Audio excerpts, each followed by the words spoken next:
Bulletin का बाकायदा आगाज होगा बड़ी खबर के साथ। गुल प्लाजा में आतिशबाजी का खौफनाक वाकया कैसे रूनुमा हुआ, इसकी वजह क्या थी या कैसे फैली। कमिश्नर कराची ने 12 रोज के बाद हतमी रिपोर्ट बना डाली है।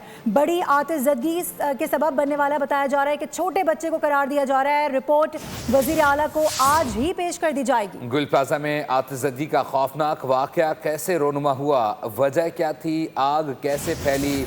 कमिश्नर कराची ने 12 रोज बाद हतमी रिपोर्ट बना डाली है। बड़ी आतिशबाजी सबब छोटे बच्चे को करार दिया गया, जबकि रिपोर्ट वजीर आला सिंध को आज पेश की जाएगी। कराची का बड़ा कारोबारी मरकज,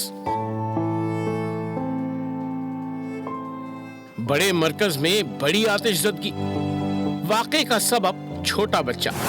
कमिश्नर कराची ने फुल एंड फाइनल रिपोर्ट बना डाली। कमिश्नर कराची सैयद हसन नकवी ने 12 रोज की अनथक खोज के बाद तहकीकाती रिपोर्ट में लिखा कि ग्राउंड फ्लोर पर मौजूद बच्चे के हाथों फ्लावर शॉप में आग लगी, जो पल भर में फैली और एयर कंडीशन के डक्ट्स तक पहुंच गई। वजीर आला को पेश की जाने वाली रिपोर्ट कमिश्नर कराची ने एडिशनल आईजी पर मुश्तमिल कमेटी के साथ मिलकर तैयार की है।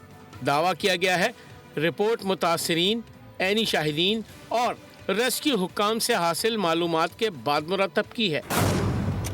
रिपोर्ट के मुताबिक गुल प्लाजा में आग रात 10:15 पर लगी। 10:26 पर फायर ब्रिगेड को इत्तला मिली।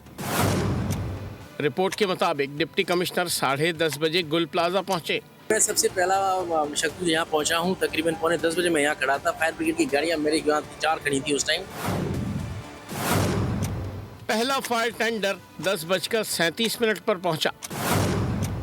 1122 की टीम 38 मिनट बाद 10:53 पर जाए हादसा पर आई।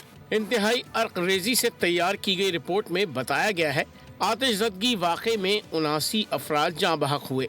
ज्यादातर अमवात मेज़नाइन फ्लोर पर हुई।